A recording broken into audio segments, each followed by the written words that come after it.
Assalamualaikum warahmatullahi wabarakatuh.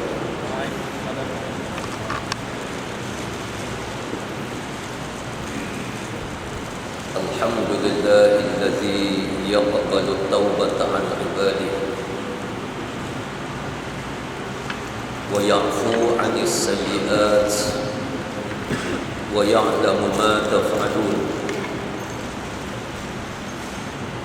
ويستجيب الذين آمنوا وعملوا الصالحات ويزيدهم من فضله والكافرون لهم عذاب شديد. أشهد أن لا إله إلا الله وحده لا شريك له وأشهد أن محمدا عبده ورسوله وصفيه من خلقه وخليله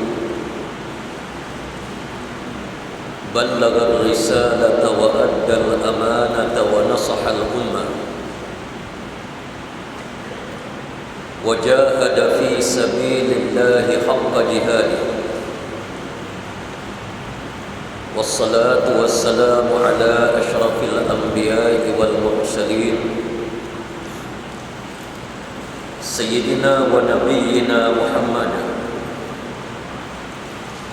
وعلى آله وأصحابه ومن دعا بدعوته واستنى بسنته واقتدى بتعاليمه إلى يوم الدين. أما بعد. Yang dihormati lagi dikasihi Fadil sahabat saya pengurusi majlis, Ashabul Afadil, tuan-tuan imam, tuan-tuan bilal, nazir dan seluruh pegawai-pegawai masjid, sekalian para alim ulama, hadirin dan hadirat, muslimin dan muslimat yang dirahmati Allah sekalian. Pertamanya kita mengucap syukur pada Allah Azza wa Jalla kerana dengan izin daripadanya pada malam ini kita dapat berhimpun untuk kita mendalami sebuah kitab yang tidak terasing di kalangan umat Islam di merata dunia, iaitulah kitab Al-Hikam yang dikarang oleh Syekh Ibnu Athaillah As-Sakandari, yang menjadi pilihan kepada kita disebabkan terdapat beberapa faktor yang sangat mustahab di dalam kitab ini yang telah pun saya jelaskan secara panjang lebar di dalam mukaddimah pengajian kita di bulan yang lepas. InsyaAllah pada malam yang penuh dengan barakah ini kita akan masuk kepada satu tajuk yang pertama di muka surat yang ke-9, iaitulah panduan bersandar bulat kepada Allah Subhanahu wa ta'ala. Syekh Ibnu Athaillah As-Sakandari menyebut dalam kata-kata hikmah yang pertama, min alamatil i'timadi 'ala al-'amali nuqsanur raja'i 'inda wujudiz zulali. Maksudnya, sebahagian daripada tanda seseorang itu suka bersandar pada diri sendiri dan pada kekuatan amal dan usahanya. Ialah berlakunya kekurangan pengharapan terhadap rahmat dan kurnia Allah Subhanahu wa taala ketika terjadi padanya sesuatu kesalahan. Mengikut pandangan daripada ulama tasawuf, amalan yang kita lakukan di dunia ini tidak akan membawa manusia kepada syurga Allah Subhanahu wa taala. Adapun yang membawa kepada syurga Allah bukan kerana amalan kita semata-mata, tetapi dia kerana rahmat daripada Allah Subhanahu wa taala. Walaupun Islam mengajar kepada manusia supaya beramal, sebagaimana firman Allah taala, aqimus salat wa atawuz zakat wa amaru bil ma'ruf wa nahau 'anil munkar. Dirikanlah sembahyang, tunaikanlah zakat, hendaklah kamu sentiasa menyuruh melakukan kebaikan dan sentiasa melarang manusia daripada melakukan kemungkaran. Ayat ini sangat jelas. Islam memerintah kepada kita supaya kita beramal. Kita mesti menunaikan sembahyang, menunaikan zakat, menunaikan ibadat haji, dan juga kita diperintah supaya menyempurnakan amalan-amalan yang lain, termasuk membaca Al-Quran, berzikir, memperjuangkan Islam, menyeru manusia kepada benda yang baik, mencegah manusia daripada perkara yang munkar. Semua ini adalah amalan-amalan yang difardukan oleh Allah kepada manusia. Cuma mengikut ulama-ulama yang berpegang dengan konsep tasawuf, iaitulah yang mempunyai manhaj ataupun metodologi pemikiran terhadap Allah Subhanahu wa taala. Ulama tasawuf, apabila mereka melihat secara dekat siapa dia Allah, siapa dia manusia, apakah yang dikatakan dunia, apakah yang dikatakan akhirat, apa benda yang disebut sebagai nikmat dunia, dan apa benda yang disebut sebagai nikmat yang kekal abadi di hari akhirat. Bukan mereka melihat dengan mata kasar, tetapi mereka melihat dengan mata hati, ainul basir, yang akan sampai ke peringkat haqqul yaqin. Bukan saja ainul yaqin, bukan saja penglihatan dengan mata yang menyebabkan kita boleh yakin sesuatu benda.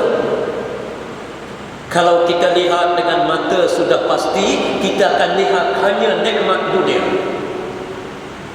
Kita yakin rumah kita membawa kebahagiaan, anak isteri kita membawa kebahagiaan, kerana kita boleh saksikan dengan mata kasar, ainul basirah, mata kasar. Kita tidak mampu melihat nikmat yang dianugerah oleh Allah selepas daripada mati. Maka hukum hakam yang menyentuh ilmu fiqh dilihat dengan mata kasar, dilihat dengan ainul yaqin, dan memang kita yakin. Tetapi di sana ainul yaqin tidak boleh menembusi satu alam yang dipanggil sebagai alam akhirat. Walaupun alam ini adalah alam sam'iyah dan ghaibiyah, yang dilarang oleh Allah Subhanahu wa taala untuk kita membincangkan secara halus, kerana dia boleh menjejaskan iman manusia. Para alim ulama tasawuf mereka tidak bincang secara halus.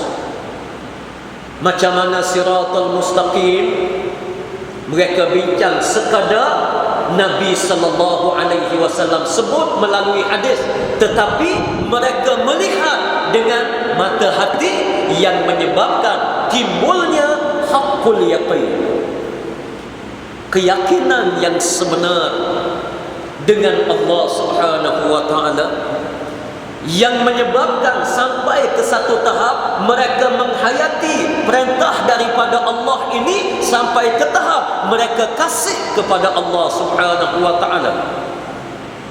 Mereka sembahyang dalam keadaan halawatul iman. Dia akan rasa manis dengan sembahyang. Apabila dia bersedekah, dia akan rasa manis.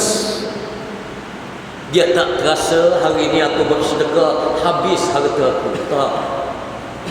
Dia akan rasa manis.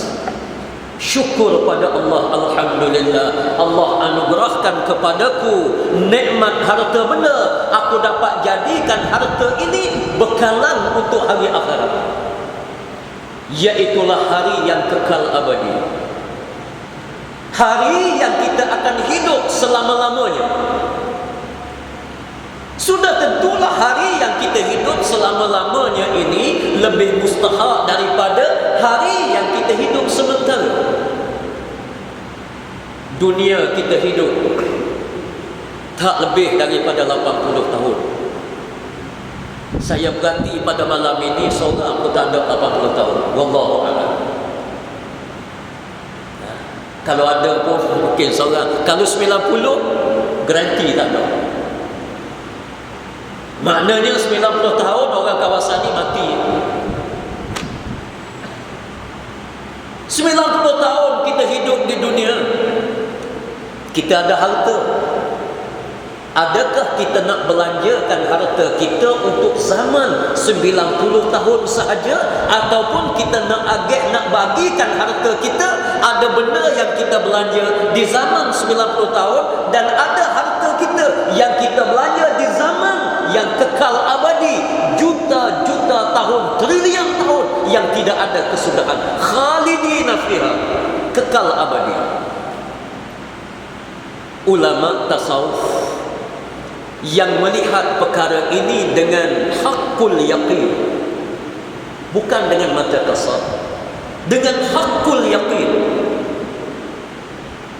sudah tentu mereka rasa dunia ini satu tempat penipuan, la'ibun wa lahwun wa zinatun wa tafakhurun bainakum wa takathurun fil amwali wal aulad.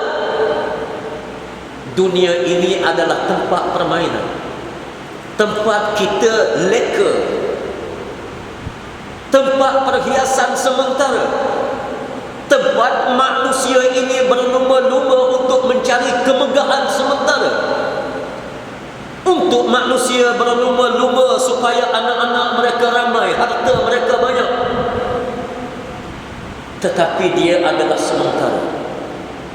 Di hari akhirat Allah Subhanahu wa taala jadikan kepada manusia kekal abadi.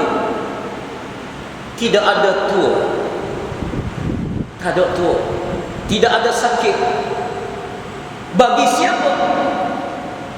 Orang yang tahu membahagikan antara kehidupan dunia dengan kehidupan hari akhirat, yakni mereka yang berjaya di dunia, berjaya di hari akhirat. Allah menempatkan mereka di dalam syurga Allah, jannatin tajri min tahtihal anhar,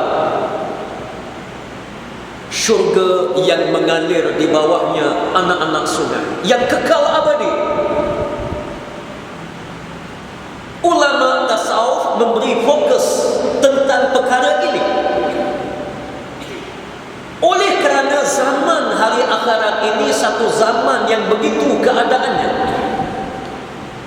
Kalau kita dianugerah oleh Allah dengan syurga, insya-Allah kita doa, mudah-mudahan kita semua pada malam ini satu hari kita akan bertemu di dalam syurga Allah, insya-Allah. Tempat yang tidak ada sakit. Hari ini macam-macam penyakit. Orang kaya tak boleh elak daripada penyakit. Ada yang kecil manis, ada yang kena gaul. Gaul, orang besuk kata go out. Ini orang besuk. Besuk ni dia pelik pada orang sikit. Kerajaan langit ada dia besuk, tempat lain tak ada. Dia tak panggil gaul, dia panggil go out. Dengan maaf orang yang sakit gaul, apa gaul. Tidak ada lagi masalah. Dunia ni semua tak kena. Kita tak makan, lapar. Tak makan manis, tak ada nikmat manis. Masalah. Makan manis, kecil manis. Makan garam banyak, masin banyak sikit, darah tinggi. Tak makan masin, tak sedap. Tak kahwin. Masalah tidur tak enak. Kahwin, beranak, kena kerja, kena apa, macam-macam. Bila beranak, anak ramai.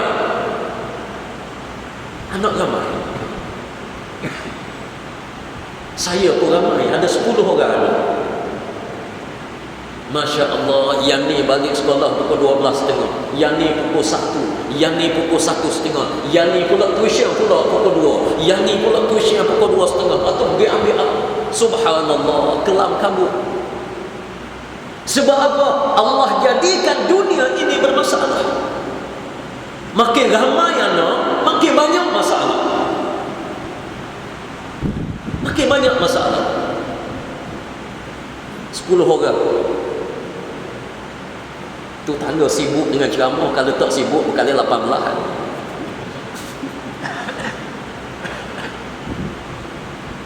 Masalah. Kalau kita tidak ada anak, cuba tengok orang yang Allah tidak bagi kepada dia rezeki anak. Ada hikmah, jangan kita terlalu sedih. Ada hikmah dia. Merata cari anak agak, merata cari doktor, nak kepada anak. Tidak ada anak pun masalah, ada anak pun masalah.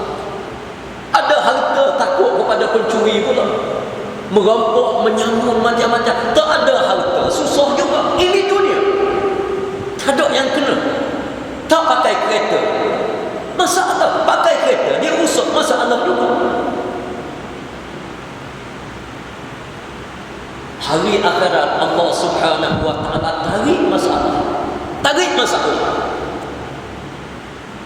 Apa yang kita nak? Nak makan. Kita makan, tak ada penyakit. Allah sediakan sebagai contoh yang disebut di dalam Al-Quranul Karim, jannatin tajri min tahtihal anhar. Allah alirkan di dalam syurga kita, di taman-taman syurga, sungai. Anak-anak sungai. Ada sungai daripada min asalim musaffa, daripada madu lebah yang sangat-sangat enak.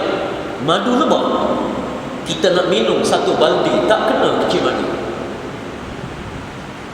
Min labanin lam yataghayyar ta'mu. Allah alirkan anak sungai daripada susu yang tidak pernah berubah rasa dia. Kita minum banyak mana lam yataghayyar ta'mu, dia tak pernah jadi masam, tak pernah bertukar rasa dia.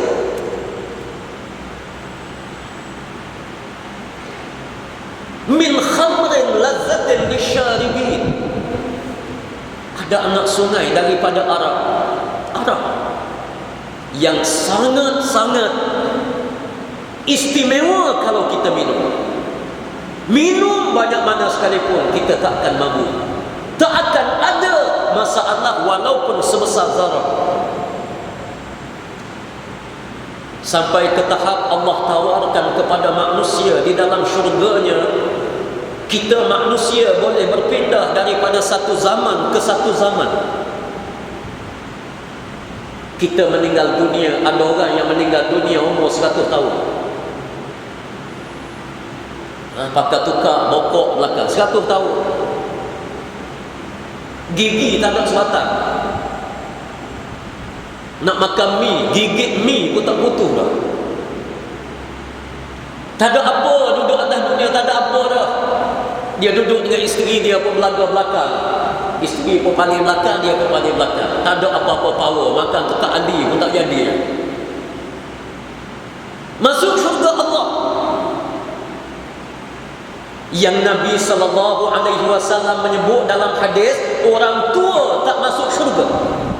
Seorang tua menangis. Lalu Rasulullah sebut dia gurau. Rasulullah mengatakan di dalam syurga Allah tidak ada tua. Yang disebut oleh Ibnu Hajar Al-Asqalani, bila kita masuk syurga, Allah bagi pilihan. Kita minta dengan malaikat, wahai malaikat, kita nak rasa zaman umur 40 tahun. Waktu kita di dunia dulu, zaman 40 tahun ni hebat. Penyakit tidak ada. Kita masih kuat, masih gagah. Kemana-mana pergi pun makan restoran besar, semua sekali makan banyak, tak ada masalah. Kita minta dengan Allah nak hidup umur 40 tahun. Allah bagi kita hidup dalam syurga umur 40 tahun. Kata Ibnu Hajar, kita duduk umur 40 tahun, kita teringat pula zaman tua, waktu zaman ada cucu. Seronok ada cucu. Seronok ada cucu. Allah bagi kita hidup zaman tua. Kita rasa seronok nak hidup zaman tua sekejap. Minta dengan malaikat. Malaikat bagi. Zaman ada cucu. Saya tak ada pengalaman lagi ada cucu. Ada orang cerita, seorang dia lebih suka dengan cucu berbanding dengan anak. Wallahu a'lam. Dekat kampung saya ada seorang, dia ni backhand, jenis garang. Anak dia pernah pukul dengan kayu ni, pecah kepala, garang. Dan anak dia pun sangat-sangat nakal. Nakal sungguh. Dia pernah pekok dengan kapok. Anak dia lari, angkat kaki, kapok turun. Bakar dengan anak. Mari zaman cucu. Zaman cucu. Cucu ambil cetong, puk katuk atas kepala tu. Hehehe, dia suka. Allah, dia kata cucu. Kalau anak siap. Dengan cucu, wallahu a'lam, saya tak ada pengalaman. Ada manusia yang suka sekali-sekala dia nak balik zaman tua. Malaikat izin. Dengan izin daripada Allah, dia boleh hidup zaman tua. Kadang-kadang dia berfikir nak hidup zaman kanak-kanak. Kan zaman kanak-kanak kita tak bermasalah. Cukup makan, cukup tidur, beres. Dia bukan fikir nak kahwin, bukan fikir nak cari rezeki, bukan fikir apa. Kanak-kanak, kita minta dengan malaikat nak jadi zaman kanak-kanak, diberi oleh malaikat di dalam syurga Allah. Subhanallah. Ini kelebihan.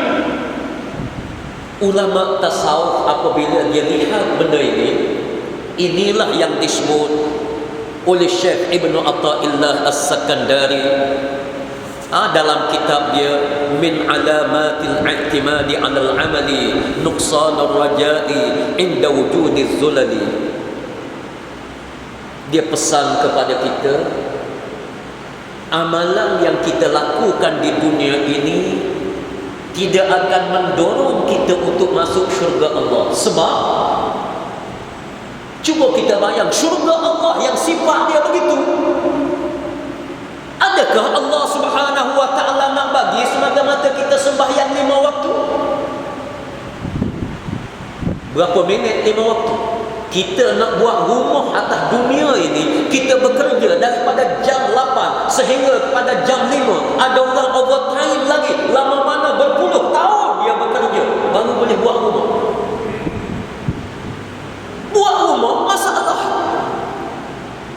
Leteri mati, air bocor, dinding berkulat, macam-macam. Memerlukan masa yang sangat lama untuk kita bina sebuah rumah. Allah hadiahkan kepada manusia syurga. Adakah munasabah Allah anugerahkan syurga semata-mata kita sembahyang 5 waktu? Semata-mata kita mengeluarkan sedikit kewangan membayar zakat? Semata-mata kita menunaikan ibadat haji 1 kali untuk seumur hidup? Tak munasabah, kata ulama tasawuf. Sebab itu dia mengatakan bukan masalah amalan kita masuk syurga. Kalau nak kira amalan tak padan. Yang mengizinkan kita masuk syurga adalah rahmat daripada Allah. Cuma kita beramal ini sifat kita sebagai hamba Allah. Sebut hamba, hamba yang ada zaman jahiliah. Hamba dia tidak ada gaji. Tak ada gaji. Dia bekerja siang, malam, pagi, petang, hanya diberi makan dan pakai oleh tuannya. Gaji tidak ada. Kalau ada gaji, itu bukan hamba, itu orang gaji. Maka kita dengan Allah, kita ni abdullah, hamba kepada Allah Subhanahu wa ta'ala. Bila kita bekerja, jangan sekali-kali kita sebut masalah gaji, yakni pahala. Itu berbeza antara ulama tasawuf dengan ulama fiqh. Ulama tasawuf kata jangan sebut masalah pahala apa semua sekali, ini serah pada Allah. Cuma kalau Allah ingin kita memasuki syurganya, kita bukan masuk kerana amalan kita, kerana amalan kita sedikit. Kita beramal lama mana? 60 tahun. Allah bagi syurga lama mana? Juta-juta, trilion tahun. Tak sepadan. Maknanya kita masuk syurga Allah bukan kerana amalan, tapi kita masuk syurga Allah Subhanahu wa ta'ala kerana rahmat yang dianugerah oleh Allah. Sifat Allah Ar-Rahman Ar-Rahim, yang maha pemurah, yang amat mengasihani kepada manusia, penyayang Allah, pemurah Allah. Allah izinkan kepada manusia yang tunduk kepada Allah masuk syurganya dengan rahmat daripada Allah Subhanahu wa ta'ala. Sebab itu Syekh Ibn Atha'illah As-Sakandari dia sebut salah satu daripada sifat yang sangat cacat, sifat yang perlu kita baiki apabila kita buat sesuatu benda yang silap dalam hidup kita. Memang kita semua ada silap. Kita bukan maksum, kita bukan nabi, bukan rasul. Kita manusia. Inda wujudi zulal, waktu kita melakukan pekerjaan yang bercanggah dengan kehendak Allah Subhanahu wa ta'ala, sudah tentu banyak. Ada masa Allah minta kita berzikir, kita cuai. Ada masa Allah minta kita salat berjamaah, kita cuai. Ada masa Allah meminta kepada kita supaya kita belajar ilmu, kita cuai. Banyak. Maka di waktu itu, jangan sekali-kali kamu wahai manusia, di celah-celah kekurangan yang banyak yang berlaku kepada kita, di sana ada beberapa amalan yang kita buat. Memang banyak kali kita tak datang solat berjamaah, tapi ada beberapa kali kita datang. Jangan kita rusakkan amalan yang kita lakukan waktu kita datang ke surau, ke masjid. Jangan sekali-kali kita sandarkan selain daripada Allah Subhanahu wa ta'ala. Sebab apa kita pergi masjid? Allah, lama tak pergi masjid. Tengok, dia akan berpecah kita punya nawaitu, kita punya matlamat kita. Mengapa kita datang ke masjid? Allah, malu kok orang. Kita kata malu kok orang. Memang lama tak datang masjid. Kena jenguk juga. Dengan maaf saya semua, tak kira lah saya ke siapa ke dalam perkara ini, kita muhasabah. Ada orang lain dia kata aku ahli jawatan kuasa masjid, takkan tak pergi masjid? Kena pergilah masjid. Aku ahli jawatan kuasa masjid. Lepas pada tu orang tak lantik dia jadi AJK, dia pun tak mari. Sebab apa jadi macam ni? Kita sudah berpecah nawaitu kita, matlamat kita, harapan kita dengan Allah, pergantungan kita yang bulat kepada Allah Subhanahu wa taala. Sandar kita secara bulat kepada Allah menjadi cacat. Sebab syaitan akan menusuk masuk ke dalam hati manusia. Syaitan dia mampu mengubah niat manusia. Sebab itu sebagai mukaddimah kepada perbincangan yang lain yang banyak di dalam kitab ini, Syekh Ibnu Athaillah dia sebut kepada kita sebagai peringatan. Ingat, kita bersandar secara bulat hanya pada Allah Subhanahu wa taala. Bila kita bersandar kepada Allah, semua perkara lain kita akan dapat. Ada orang datang ke masjid sebab apa?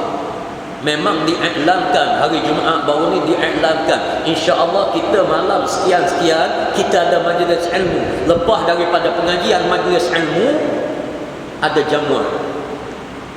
Ada nasi Arab, ada nasi biryani, ada mandi, ada madhur, ada maklubah, ada mangsa. Ini saya pun suka. Lauk pula ada kambing, ada ayam. Kita pun ajak anak kita, isteri kita, jom kita pergi ke masjid. Malam ni selain daripada ada program, malam ni juga ada makan. Kita tak payah masak kat rumah, kita makan kat masjid. Kita mari nawaitu kita kerana makan, kita akan dapat makan. Ganjaran rahmat daripada Allah, bersandar secara bulat kepada Allah, kita akan zero, kosong.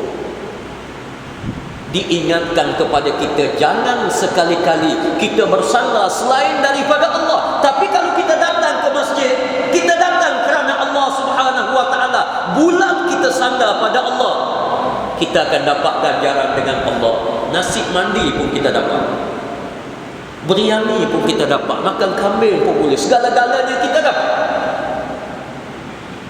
Walaupun perkara ini simple, tetapi dia sangat sukar untuk bertapak di dalam hati manusia. Sebab dia diganggu oleh syaitan. Syaitan akan merubahnya, diganggu oleh syaitan. Maka diingatkan kepada kita supaya kita berwaspada. Di dalam ayat yang lain Allah Subhanahu wa taala berfirman, "Qul bi fadlillah wa bi rahmatihi fabidzalika falyafrahu huwa khairun mimma yajma'un." Katakanlah wahai Muhammad, hanya kerana merasakan kurniaan rahmat Allah Azza wa Jalla kamu boleh bergembira, dan itulah yang lebih baik, yakni lebih berguna kepada kamu bagi mereka daripada apa yang dapat mereka kumpulkan sendiri. Qul bi fadlillahi wa bi rahmatihi.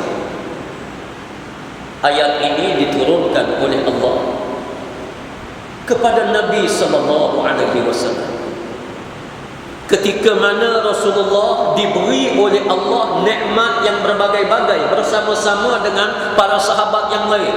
Ada di antara mereka yang berniaga mencapai kejayaan yang besar, menjadi golongan yang kaya terbilang di semenanjung tanah Arab. Ada di antara mereka yang rasa bila dia menyumbang,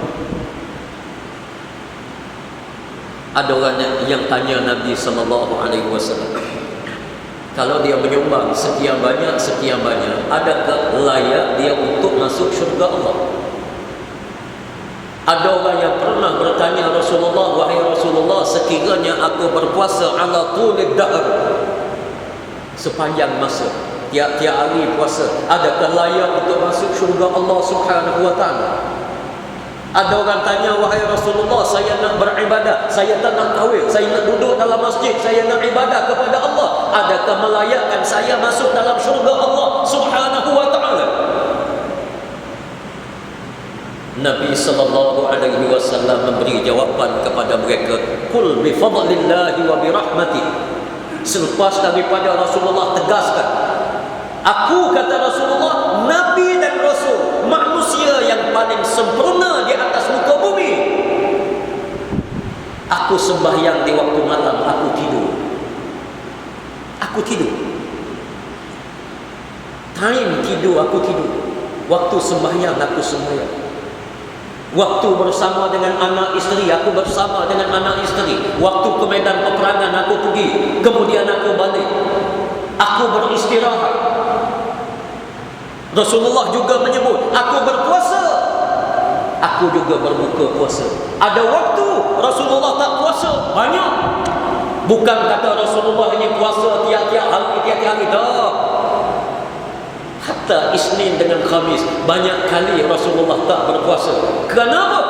Nak membezakan, kalau Rasulullah puasa Isnin Khamis tak berhenti, puasa ini akan jadi wajib. Rasulullah tak puasa. Rasulullah mengatakan aku berpuasa, kemudian ada hari aku tak berpuasa. Wa ana atazawwajun nisa, aku juga berkahwin dengan perempuan. Bukan seorang, sampai 4, lebih daripada 4. Itu khususiat bagi Nabi sallallahu alaihi wasallam. Sesiapa yang ikut sunnahku, ikut sunnahku, dia daripadaku. Sesiapa yang ingkar kepada sunnahku, dia cuba nak melampaui dalam perkara agama, mereka bukan di kalangan umatku. Nabi sallallahu alaihi wasallam buat ketegasan. Lalu Rasulullah menyebut, qul bi fadlillah. Allah ajar Rasulullah, bila orang tanya, adakah aku boleh masuk syurga dengan amalanku? Allah ajar kepada Nabi sallallahu alaihi wasallam, wahai Muhammad, kamu bagi tahu kepada mereka, qul bi fadlillah. Masuk syurga Allah ini dengan kelebihan yang diberi oleh Allah, wa bi rahmati, dan rahmat daripada Allah. Maknanya, kalau kita nak harapkan amalan kita untuk kita masuk syurga Allah memang tak padan. Paling kuat kita beramal, kalau sentiasa kita beramal 60 tahun, 70 tahun kita boleh beramal. Kalau beramal 70 tahun, maknanya umur kita mati mesti 90 tahun. Tolak yang sebelum akhir balik, tolak zaman Nyayo. Dah macam mana kita nak masuk syurga Allah kalau Allah bubuh kita dalam syurga 60 tahun juga? Munasabah. Ini dah syurga Allah. Kita duduk dalam syurga Allah satu hari. Inna yawman yu'adilu fihi 50,000 sanah. Satu hari kita di hari akhirat. Satu hari sama tempoh dia dengan 50,000 tahun dunia. Satu hari kita duduk dalam syurga ataupun kita duduk dalam neraka, wal'iyazubillah. Satu hari tempoh dia sama lama dengan 50,000 tahun dunia. Dan macam mana kita nak cakap kita sembahyang 4-50 tahun nak masuk syurga Allah kalau satu hari pun 50,000 tahun dunia? Nak zakat. Kita bagi laluan untuk azan sekali. Muslimin dan muslimat rahimakumullah. Asy-Syaikh Ibnu Athaillah juga pesan kepada kita supaya kita mengelak daripada unsur-unsur yang menyebabkan kita rasa kekitaan. Kita boleh bekerja sebab apa? Saya sihat, saya kuat. Ini pandangan daripada tasawuf yang berbeza dengan zahir pandangan ulama lain. Dia tak bagi. Memang kita bekerja, kita boleh datang ke masjid kerana apa? Kerana kita sihat. Dia tak nak kita sihat. Dia nak Allah Subhanahu Wa Taala yang anugerah kepada kita sihat. Sebab bukan kita yang sihat. Sebagaimana yang disebut ana khairun min. Bila Allah Subhanahu Wa Taala perintah kepada syaitan, iblis, supaya sujud kepada Nabi Allah Adam, syaitan bagi jawapan, ana khairun min. Aku lebih baik, lebih mulia daripada Nabi Adam. Sebab aku dicipta daripada api, Adam dicipta daripada tanah. Aku lebih baik, api lebih baik daripada tanah. Ana khairun min. Allah tidak izin. Sebab bukan masalah isu baik ataupun tidak baik. Dia adalah perintah daripada Allah. Dalam apa jua keadaan, kita mesti tunduk kepada perintah Allah ini. Allah perintah kita buat macam ni, kita kena buat. Tak boleh kita nak lebih pandai daripada Allah Subhanahu Wa Taala. Allah memerintah kepada manusia supaya menegakkan syariat Allah. Kita kata tak sampai masa lagi, kena tunggu kondusif, kena itu, kena ini, banyak lagi itu ini. Jangan kita buat pandai lebih daripada Allah Subhanahu Wa Taala. Ada manusia yang suka mempertikaikan apa yang diperintah oleh Allah, sebagaimana syaitan mempertikaikan. Bila Allah memerintah kepada dia supaya sujud kepada Adam, dia kata ana khairun min, aku lebih baik. Dan perkara ini banyak melanda umat Islam di seluruh dunia. Alasan itu, alasan ini, dia cukup syarat dan nak pergi ke Mekah. Cukup syarat dengan sihat dia, dengan harta dia banyak. Dia buat pandai lagi. Dia kata tunggu dulu, tunggu tua sikit. Sekarang ini muda sangat. Padahal ibadah haji ini lagi muda, lagi wajib. Sebab dia sihat. Sebab ibadah abdaniyah yang membabitkan anggota kita. Kena sihat, kita kena tawaf, kena sa'i, duduk di Arafah. Kalau tua, masalah. Tapi ayat dia kata tunggu tua. Pandai dia pada Allah. Pandai dia. Syekh Ibn Atha'illah, dia minta kepada kita berwaspada. Hatta dia bawa satu ayat, innama utituhu ala ilmin indi. Ini kisah yang berlaku kepada Qarun. Apabila Qarun berjaya dalam perniagaan, yang asalnya Qarun ini miskin, dan dia adalah pengikut setia kepada Nabi Allah Musa alaihissalam, taat kepada Nabi Allah Musa. Lalu dia minta kepada Nabi Musa supaya berdoa kepada Allah supaya dia ni lebih senang, dan dia boleh support Nabi Musa alaihissalam. Kalau Nabi Musa nak buat kerja begini ni, tak apa, saya support. Nabi Musa doa, dimakbulkan doa oleh Allah, Qarun jadi kaya. Bila jadi kaya, siapa yang bagi kaya? Allah. Tapi dia sebut innama utituhu ala ilmin indi. Ini kepakaran yang ada pada dia. Ini kehebatan perniagaan dia. Hebat dia. Cara dia berfikir menyebabkan dia jadi kaya. Bukan masalah Allah. Kita juga dalam hidup kadang-kadang kita boleh masuk dalam golongan ini. Bila naik pangkat, kita kata memang saya berhak sebab saya ada kepakaran. Saya belajar tinggi sampai PhD, saya belajar tinggi sampai master. Memang saya boleh, saya kena duduk di sini. Pandangan daripada tasawuf tak betul. Tak betul. Sebab ada orang yang tak sekolah pun boleh jadi kaya. Boleh jadi kaya. Tempat saya di Besut, ada seorang tokek buka jeruk, buka laut dalam, kaya raya. Sekali boot dia masuk berpuluh-puluh ribu dapat untung saja berpuluh ribu, kadang-kadang mencecah ratus ribu sekali untung masuk. Para hadirin tahu ni, Nak kira duit jangan lebih daripada RM100. Lebih RM100 pening kepala. Dia tak pernah sekolah. Dia kena pakai kerani. Pakai kerani yang kira. Dia nak kira duit jangan lebih pada 100. Lebih pada 100 pening. Dia tak ada nak kira. Maknanya rezeki ini daripada Allah. Kalau tidak, orang belajar tinggi semua kaya raya belaka. Orang yang tak sekolah semua miskin belaka. Tak. Ada orang yang Allah anugerah kepada dia harta benda banyak. Ada orang Allah anugerah kepada dia kesihatan banyak. Oh, ni kawan saya pakar sakit jantung. Muda lagi tak kahwin, meninggal dunia kerana jantung. Dia tak sedar. Dia pakar jantung, dia tak cek jantungnya. Meninggal dunia sakit jantung. Kalau kira pakar jantung tak kena. Tapi tak, semua ini urusan Allah Subhanahu wa taala. Urusan Allah. Benar saya jumpa kawan-kawan begitu, dia nasihat kepada saya, jangan. Saya ni suka guru. Dia nasihat, dia kata, ustaz, dia kata makan jangan banyak.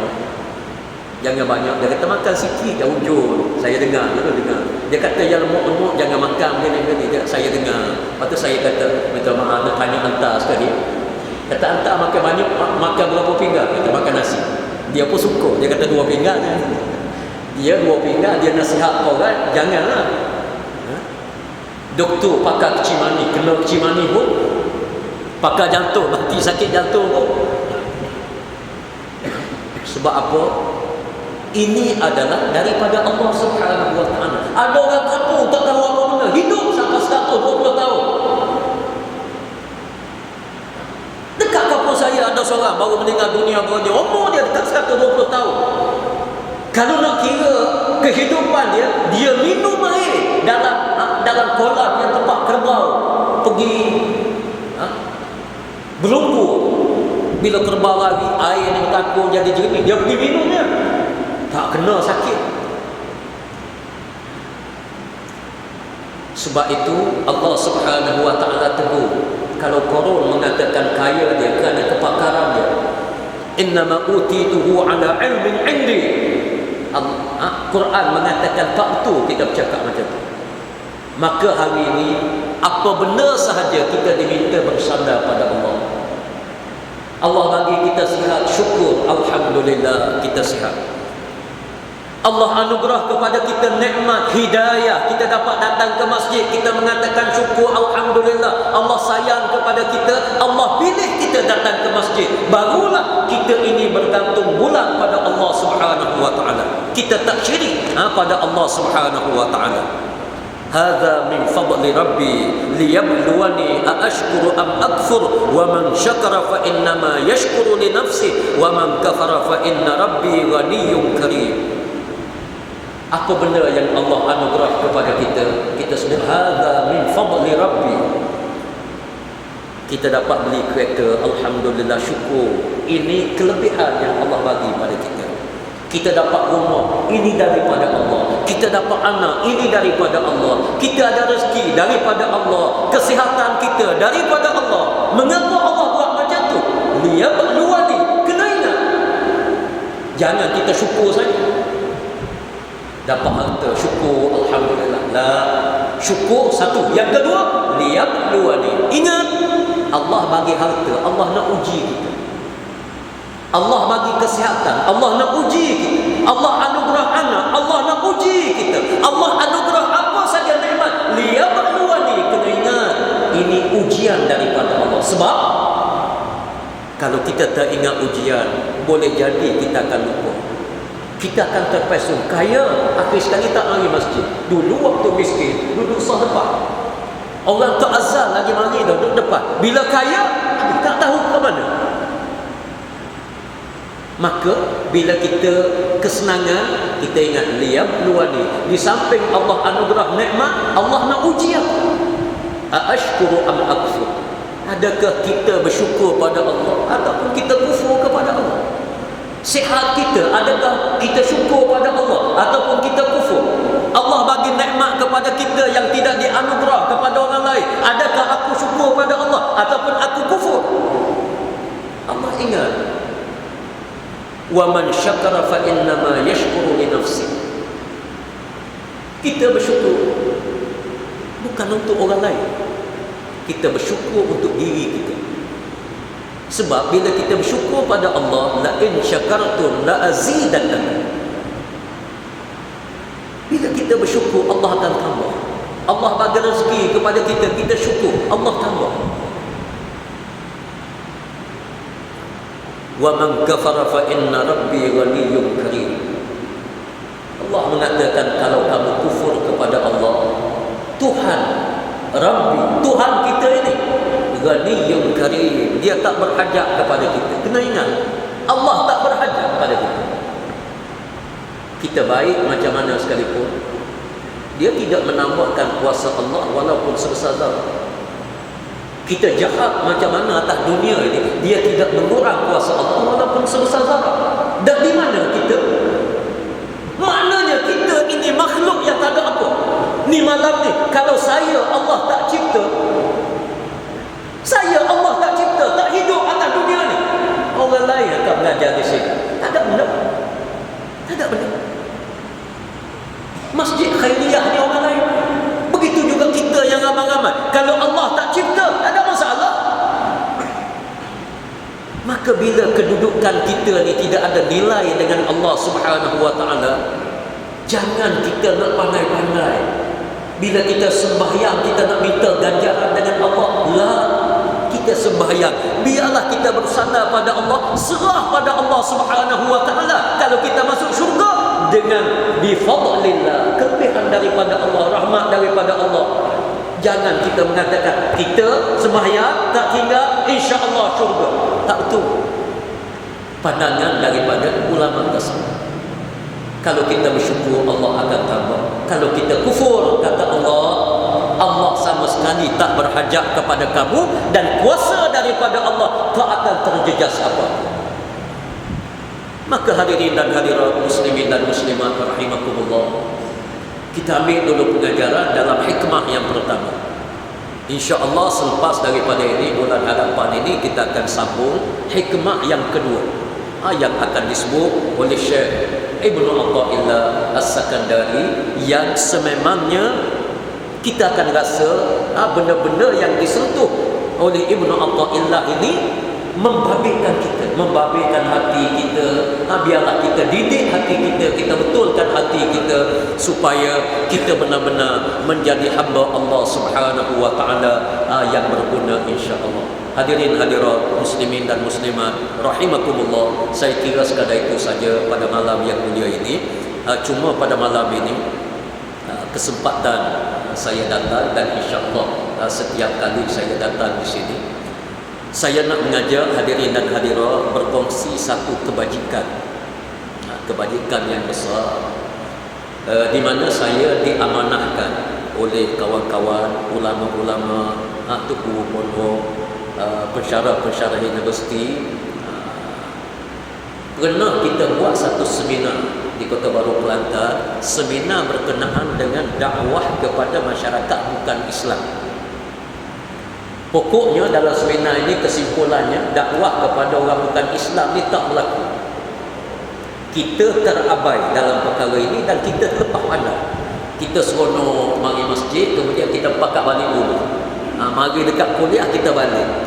Akhir sekali orang bukan Islam, orang Cina, orang India yang bukan Islam, agama Buddha, agama Hindu ni berpuluh tahun kita merdeka, terbiar mereka. Beberapa tahun kebelakangan ini, agama Kristian ambil satu perjalanan yang sangat agresif.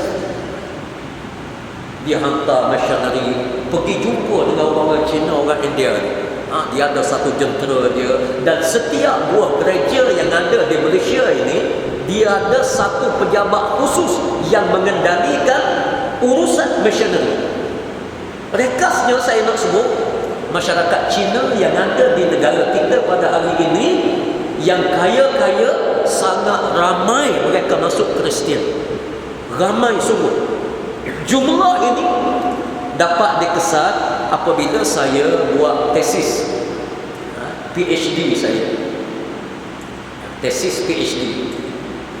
Bukan main-main, bukan buat begitu. Tesis PhD saya buat. Tajuk dia kajian pendekatan dakwah kepada Hinayana dan Mahayana. Bila saya pergi buat temu ramah, orang Cina ni masuk Kristian. Angka penganut agama di Malaysia kena ingat, nombor 1 sekarang ni yang paling ramai Islam. Nombor 2 Buddha, masih Buddha lagi nombor 2. Nombor 3 Kristian. Nombor 4 baru Hindu. Dalam jabatan perangkaan, agama Kristian ini duduk di bawah sekali. Duduk bawah sekali, paling sikit. Hak berlaku sebenarnya ramai. Hadirin sekalian, boleh tengok waktu sambut tahun baru, tengok pokok Christmas merata-rata di hotel baik, di mana baik, merata-rata menandakan penganut agama Kristian ini sangat besar dalam negara kita. Yang disebut oleh jabatan perangkaan tak betul. Kerana isu ni lah, isu tukaran agama, dia tak nak jadi isu yang besar. Tapi saya nak sebut ni realiti. Saya bertemu dengan orang Cina. Saya kata, sebab apa you convert to Christian? Dia tak convert to Islam. Dia sebut kepada saya 2 faktor. Yang pertama, kerana Islam tak pernah mari dengan dia. Kristian dengan risalahnya, dia bagi dengan missionary-nya, dia pergi cerita Kristian, kemudian dia buat motivasinya. Ada di kalangan mereka yang membekalkan modal perniagaan, dia beri kepada anak-anak muda pinjaman untuk beli motosikal. Semua sekali diurus oleh gereja. Akhir sekali orang masuk Islam. Bukan saja Cina saya nak sebut, orang India pun masuk ramai, orang Melayu pun ramai. Ada yang masuk ibu bapa tak sedar, masuk Kristian. Dia mengatakan Islam tak pernah mari. Satu, ini kita kena aku. Yang kedua, dia kata macam mana dia nak masuk Islam, sedangkan orang Islam sendiri tak benarkan mereka masuk Islam. Saya ke mana? Dia kata macam mana tak benar? Dia kata orang Islam sebut Islam tak sesuai untuk masyarakat majmuk, Islam tak sesuai untuk orang Cina, Islam tak sesuai untuk orang India. Dan yang sebut ni bukan cala-cala orang, kadang-kadang mufti, kadang-kadang qadhi. Islam tak boleh, masyarakat majmuk Malaysia tak boleh laksana Islam kerana kita masyarakat majmuk. Akhir sekali benda ni menjadi racun yang sangat bahaya. Orang bukan Islam tolak Islam kerana kenyataan daripada orang Islam. Para hadirin sekalian, benda ini sangat menyedihkan. Orang Kristian tak pernah cakap agama Kristian tak sesuai untuk masyarakat majmuk. Yahudi yang jahat tu tak pernah cakap. Orang Yahudi tak pernah sebut Yahudi tak boleh untuk masyarakat majmuk. Tapi mari orang Islam ni mulut syurga. Akhir sekali pokoknya mereka tak masuk Islam. Maka kita tubuh satu jawatan kuasa dan kita nak mulakan kerja ini. Kita nak jadikan satu pengkalan dakwah, dan sayanya diamanah untuk pegang jadi pengurusi penasihat kepada kerja ini, iaitulah Datuk Tuan Guru Haji Nik Abdul Aziz bin Haji Nikmat, bapa saudara saya. Tok Guru ni pak saudara saya. Dia jadi penaung, saya jadi pengurusi. Alhamdulillah hari ini kita buat satu bangunan yang besar, 100 kaki kali 120 kaki, 5 tingkat. Alhamdulillah telah kita bina, dah naik, dah kubah atap apa semua sekali. Yang ada di dalam ini bilik-bilik yang banyak. Kita ada bilik operasi dakwah kepada masyarakat bukan Islam, bilik untuk kita kendalikan laman web, insya-Allah akan ada. Sekarang ini kalau orang nak tahu apa benda Islam, nak layari laman web mana? Tak ada dalam negara kita. Kalau ada pun yang luar negara, yang Syekh Ahmad Didat, yang ada daripada Kuwait, Malaysia tak ada. Ini kita kena ingat. Ini realiti tak ada. Jadi insya-Allah kita nak wujudkan benda ini. Nak wujud. Jadi alhamdulillah bangunan ini akan menelan belanja kurang lebih 3.5 juta. Sekarang ini telah kita buat, kita dah habis 2 juta lebih dah. 2 juta lebih perbelanjaan yang kita belanja. Cuma saya nak sebut sepatutnya derma yang pungut ni tak sampai 1 juta, dekat-dekat 1 juta lah. Belanja dah habis 2 juta lebih. Tu faham lah. Dan saya sendiri pun nak tengok sungguh tempat ini beroperasi, dan insya-Allah kita akan jadikan pusat dakwah satu. Yang keduanya, tempat ini akan membekalkan, akan melahirkan tenaga dakwah yang profesional.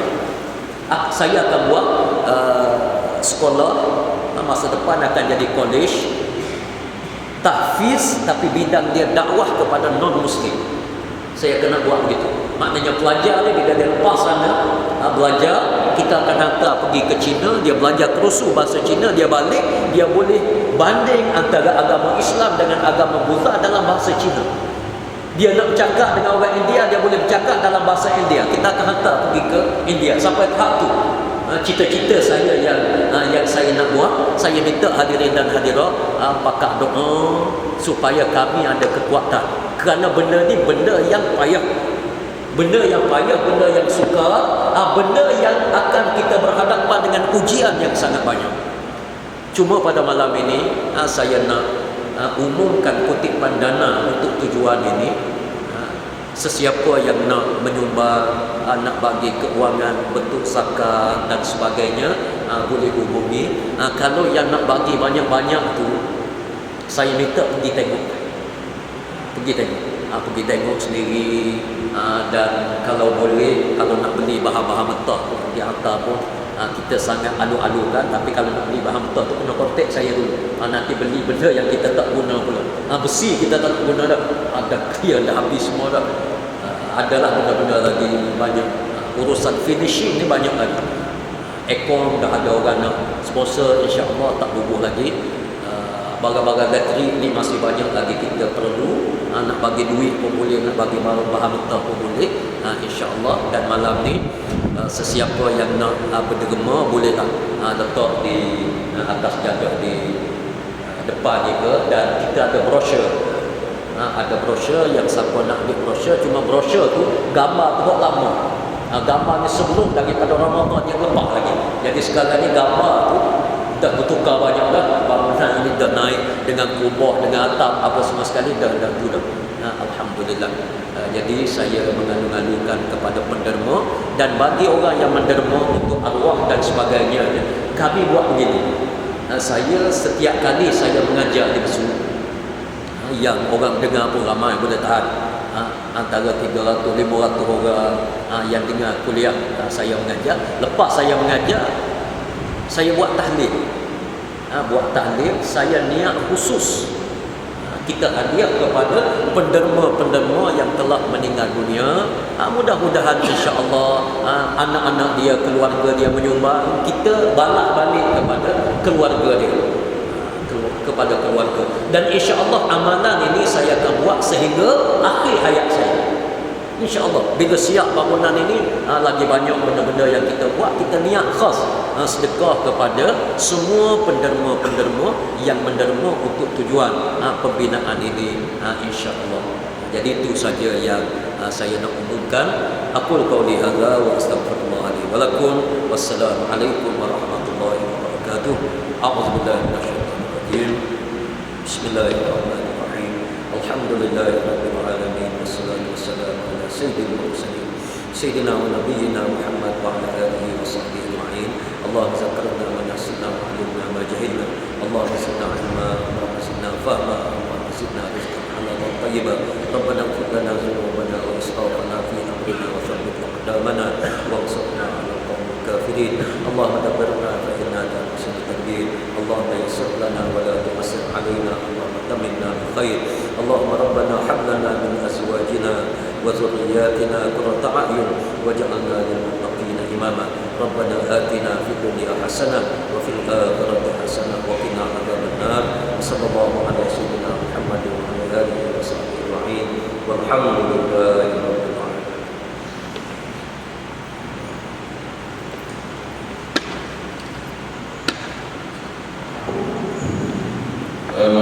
Majelis ucapkan terima kasih kepada